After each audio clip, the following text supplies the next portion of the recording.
சட்டப்பேரவையிலையும் இது குறித்து நான் தொடர்ச்சியாக பேசிகிட்டு இருக்கிறோம். பெண்களுக்கு பாதுகாப்பான மாநிலம் என்று ஒரு காலத்தில் சொல்லப்பட்ட தமிழ்நாடு இன்று ஒவ்வொரு நாளும் கொலை கொள்ளை பெண்களுக்கு எதிரான குற்றங்கள் இல்லாத நாளே என்று சொல்லுகின்ற அளவிற்கு அவ்வளவு மோசமாக சீரழிந்து கொண்டிருக்கிறது.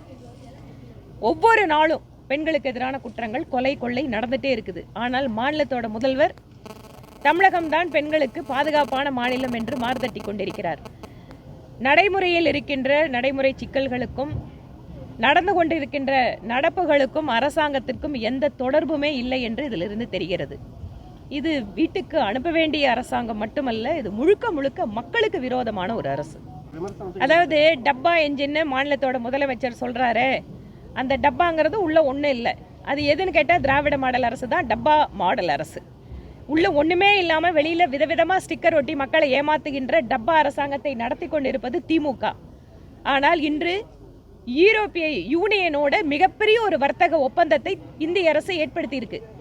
அமெரிக்கா டேரிஃபை போட்டு நம்ம வர்த்தகத்தை முடக்க நினைக்கின்ற நேரத்தில் உலகத்தில் இருக்கின்ற மற்ற முக்கியமான ஐரோப்பிய நாடுகளோடு வர்த்தக ஒப்பந்தத்தை போட்டி நம்மளோட கொங்கு பகுதியில் இருக்கக்கூடிய ஆயத்தாடை நிறுவனங்கள், இந்த பகுதியில் இருக்கக்கூடிய டெக்ஸ்டைல் உற்பத்தி நிறுவனங்கள், இவர்களுக்கெல்லாம் புதிதாக ஒரு வாழ்வை கொடுத்திருக்கிறார் மோடி அவர்கள். ஆனால் இப்போ ஜவுளித்துறை உற்பத்தி மாநாட்டில் பேசிட்டு இருக்கக்கூடிய மாநிலத்தோட முதலமைச்சரும் துணை முதலமைச்சரும் என்ன முயற்சிகளை எடுத்தார்கள்?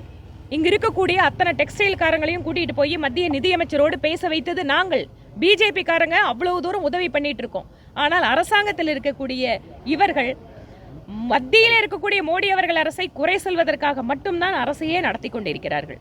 அதனால இவ்வளவு ஒரு பலம் வாய்ந்த தலைவரை பார்த்து நீங்க டப்பான்னு சொல்றது உங்க மூளைக்குள்ள ஒண்ணு இல்ல, டப்பான்னு தெரியுது.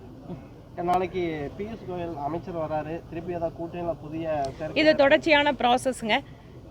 இது தொடர்ச்சியாக கூட்டணி கட்சி தலைவர்கள் இன்னும் கூட அதிகமாக கூட்டணிக்கு அரசியல் கட்சிகளை கொண்டு வருவது, தொகுதி பங்கீடு, இதெல்லாமே இந்த மாசத்துல வேகமாக நடக்க ஆரம்பிக்கும். நாங்களுமே எந்த ஒரு நிகழ்ச்சியாக இருந்தாலும் கூட தேசிய ஜனநாயக கூட்டணியாக சேர்ந்து ஒவ்வொரு நிகழ்ச்சிகளையும் திட்டமிட்டு கொண்டிருக்கிறோம். அது ஆர்ப்பாட்டமாக இருந்தாலும் நிகழ்ச்சியாக இருந்தாலும் சேர்ந்து அதை செய்வதற்காக திட்டமிட்டு கொண்டிருக்கிறோம்.